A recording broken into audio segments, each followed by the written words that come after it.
नमस्कार मित्रांनो, मी सचिन शिंदे आपल्या समोर ध्यास वर्धीचा अकॅडमी युट्यूब चॅनल पाहतो. मित्रांनो, महत्वाच्या चालू घडामोडी. मित्रांनो, सर्वप्रथम आपल्या गुड मॉर्निंग सुप्रभात. मित्रांनो, आपण सुरू करतोय आजचे 20 एप्रिलचे महत्वाचे 20 प्रश्न. कोणतीही स्पर्धा परीक्षा असू दे त्यासाठी चालू घडामोडी हा विषय खूप महत्वाचा असेल. मित्रांनो, आपण व्हिडिओ पाहताना सुरुवातीपासून शेवटपर्यंत पहा, जेणेकरून प्रत्येक प्रश्न आपल्याला समजू शकेल. ठीक आहे, आपण सुरू करूया आजचे महत्वाचे प्रश्न.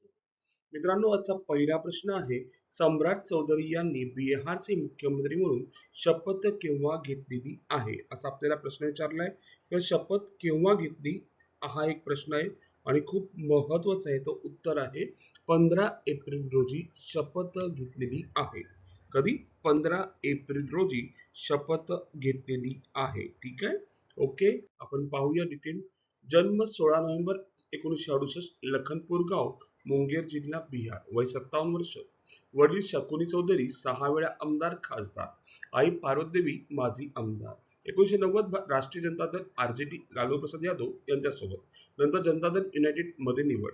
2014 मध्ये जेडीयू मधून 12+ आमदारसह बंड केले. 2017 मध्ये भाजपमध्ये सामील. 23 मध्ये बिहार भाजप प्रदेशाध्यक्ष. 28 जानेवारी 2024 पासून बिहारचे उपमुख्यमंत्री एनडीए सरकारमध्ये. गृहमंत्री, अर्थ खाते, शहर विकास, पंचायत राज, आरोग्य, उद्योग इत्यादी महत्वाची खाते सांभाळले. व 25 बिहार तारापूर मुंगेर मतदारसंघातून भाजप उमेदवार म्हणून विजयी. ठीक आहे. 6 ते 11 नोव्हेंबर 25 विधानसभा, बिहार विधानसभा निवडणूक झाल्या. बीजेपीला 89 जागा, जेडीयूला 85, इतर टोटल 202 जागा. महागठबंधन जागा फक्त 35 जागा त्यांना मिळालेल्या आहेत. 20 नोव्हेंबर 25 रोजी नितीश कुमार 10व्या वेळा मुख्यमंत्री म्हणून शपथ. 30 मार्च 26 विधान परिषद सदस्याचा राजीनामा राज्यसभा निवडणुकीसाठी. 10 एप्रिल 26 रोजी राज्यसभा सदस्य म्हणून शपथ, राज्यसभा उपाध्यक्ष सीपी राधाकृष्णन यांच्या हस्ते. 14 एप्रिल 26 रोजी राज्यपालाला राजीनामा सुपूर्द आणि 15 एप्रिल रोजी सम्राट चौधरी बिहारचे मुख्यमंत्री. ठीक आहे, तारखा सगळ्या लक्षात असू दे. दुसरा प्रश्न, हिमाचल प्रदेशचा कितवा स्थापना दिवस साजरा होत आहे? तर उत्तर पाहायला गेलं 79वा स्थापना दिवस साजरा होत आहे. डिटेल पाहूया. दिनांक 15 एप्रिल 26 रोजी 79वा स्थापना दिवस. 15 एप्रिल 1948 हिमाचल प्रदेश स्थापना. 30 संस्थानिक रियासतांच्या विलिनीकरणाने हिमाचल प्रदेश स्थापन झालं. केंद्रशासित प्रदेश 1 नोव्हेंबर 1956 रोजी पूर्ण राज्य बनले. 25 जानेवारी 1971 भारताचे हिमाचल प्रदेश त्यावेळेस 18वे राज्य होते. सध्याचे मुख्यमंत्री सुखविंदर सिंग सुक्खू. 2 राजधान्या, शिमला उन्हाळी तर धर्मशाळा हिवाळी. विधानसभा एकूण 68 जागा, राज्यसभा 3, लोकसभा 4 जागा. पुढे तिसरा, भारतात किती राज्य नक्षलग्रस्त म्हणून घोषित करण्यात आले आहे? तर मित्र हो, पाहायला गेलं सध्या एकही राज्य नक्षलग्रस्त नाही असं सरकारने, केंद्र सरकारने सांगितलेलं आहे. सध्या एकही राज्य नाही. डिटेल पाहूया. भारताचा एकही जिल्हा आता नक्षलग्रस्त नाही. गृहमंत्र्यांची माहिती. पहिली वेळ आहे की 50+ वर्षाच्या नक्षलवादानंतर अधिकृत घोषणा. देशात 9 नक्षल प्रभावित राज्यांना पत्र लिहून शासनाची माहिती. 8 एप्रिल 2026 रोजी केंद्रीय गृह मंत्रालयाने राज्यांना अधिकृत पत्र पाठवून जाहीर केले. 31 मार्च 26 नंतर झालेल्या व्यापक सुरक्षा सीमा क्षेत्रानुसार देशातील कोणताही जिल्हा नक्षलग्रस्त राहिलेला नाही. 2014 मध्ये नक्षल प्रभावित जिल्हे 126 होते. 9 राज्य महत्वाचे नक्षलग्रस्त: आंध्र प्रदेश असेल, बिहार असेल, छत्तीसगड, झारखंड, मध्य प्रदेश, महाराष्ट्र, ओडिशा, तेलंगणा आणि पश्चिम बंगाल. महाराष्ट्रात गडचिरोलीसारखे जिल्हे पूर्वी नक्षलग्रस्त म्हणून होते, आता पूर्णपणे बाहेर आहेत. अमित शहा 31 मार्च 26 रोजी नक्षलवाद संपवण्याची डेडलाईन दिली होती, त्या अगोदर यश मिळालेले आहे, लक्षात ठेवा. ठीक आहे.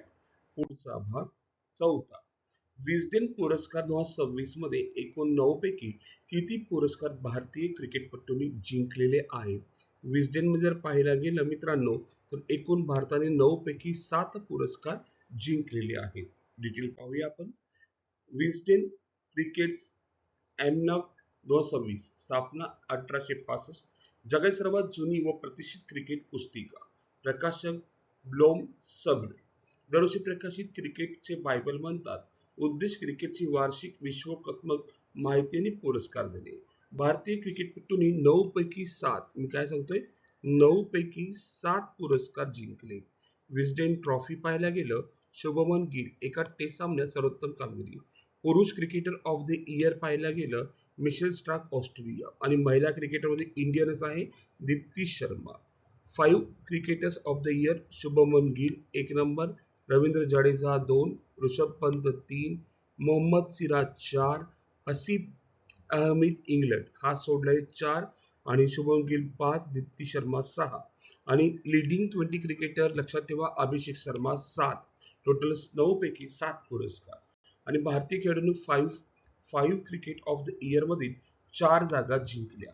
विस्डन क्रिकेट अल्मनॅक ही क्रिकेटची बायबल मानली जाते. दरवर्षी 5 cricketers of the year, leading cricketer in the world आणि विस्डन ट्रॉफी सारखे पुरस्कार दिले जातात. त्यापैकी 9 पैकी 7 भारतीय सध्या आहेत. 5वा प्रश्न, प्रधानमंत्री कुसुम योजना किती वर्षापर्यंत मुदत वाढवण्यात आली आहे? पाहायला गेलं मित्र हो तर 1 वर्षापर्यंत मुदत वाढवण्यात आली आहे. पीएम कुसुम प्रधानमंत्री मंत्री किसान ऊर्जा सुखून एवं उत्तम महाअभियान, सुरुवात 19 फेब्रुवारी 19. नवीन व नवीनकरणीय ऊर्जा मंत्रालयाद्वारे. मुख्य उद्देश शेतकऱ्यांना ऊर्जा आणि पाणी सुरक्षा देणे, सौर ऊर्जा वापर वाढवणे, शेतकऱ्यांचे उत्पन्न वाढवणे, पर्यावरण प्रदूषण कमी करणे. योजनेचे लक्ष्य 34,800 मेगावॅट सौर क्षमता जोडणे मार्च 26 पर्यंत. एकूण केंद्रीय आर्थिक सहाय्य 34,422 कोटी सेवा शुल्कासह. योजनेची मुदत 31 मार्च 26 पर्यंत आता 31 मार्च 27 पर्यंत वाढवण्यात आलेली आहे. म्हणजे 1 वर्षापर्यंत ती मुदत वाढवण्यात आलेली आहे. 6वा प्रश्न, फिक्कीचे नवे महासचिव खालीलपैकी कोण झाले आहेत? पाहायला गेलं तर उत्तर आहे अनंत स्वरूप झालेले आहे. डिटेल पाहूया.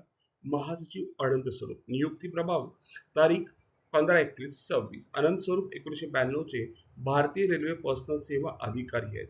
30 वर्षापेक्षा अधिक अनुभव आहे. अनंत स्वरूप यांनी WTO मध्ये भारताचे पहिले सचिव म्हणून काम केले आहे. फिक्कीबद्दल, federation of Indian chambers and of commerce and industry, फिक्कीचे फुल नेम. स्थापना 1927, मुख्यालय नवी दिल्ली. सध्याचे अध्यक्ष अनंत गोयंका. आता नवीन कोण झाले 15 एप्रिल पासून? अनंत स्वरूप. कल्पना महात्मा गांधी यांची, संस्थापक पुरुषोत्तम ठक्कर. उद्देश भारतीय उद्योग, व्यापार, अर्थव्यवस्थेचे प्रतिनिधित्व करणे, धोरण निर्मितीमध्ये योगदान देणे. नेक्स्ट 7वा प्रश्न, 16 एप्रिल रोजी भारतीय रेल्वेचा कितवा स्थापना दिवस साजरा होत आहे? 7वा प्रश्न विचारलाय कितवा स्थापना दिवस सध्या साजरा होत आहे? तर पाहायला गेलं 173वा स्थापना दिवस साजरा होत आहे. डिटेल पाहूया. भारतात पहिली रेल्वे 16 एप्रिल 1853 सुरू झाली. आशियातील पहिली रेल्वे बोरी बंदर, आत्ताचे छत्रपती शिवाजी टर्मिनस ते ठाणे. काही महत्त्वाच्या घटना. भारतातील सर्वात लांब railway platform Hubli railway station, Karnataka 1560 metre. आशियातील पहिला उभा लिफ्ट स्पॅन रेल्वे पूल पंबन पूल, तामिळनाडू. महाराष्ट्रातील सर्वात वेगवान एक्सप्रेस शताब्दी एक्सप्रेस, पुणे ते मुंबई. भारतीय रेल्वेने 2030 पर्यंत 3000 दशलक्ष टन मालवाहतूक करण्याचे उद्दिष्ट ठेवले आहे. जगात सर्वात लांब railway Trans Siberian railway, Russia 9289 kilometre. जगात सर्वात लांब पूल चिनाब नदीवर काश्मीरमध्ये 359 मीटरचा आहे. पुढे 8वा प्रश्न, भारतीय लष्कराने कोणत्या राज्यामध्ये सीमा रेडिओ स्टेशन सुरू केले आहे? तर उत्तर आहे सिक्कीम मध्ये ते सुरू केलेलं आहे. डिटेल पाहूया. सिक्कीम राज्यातील पहिले border village community radio station आहे.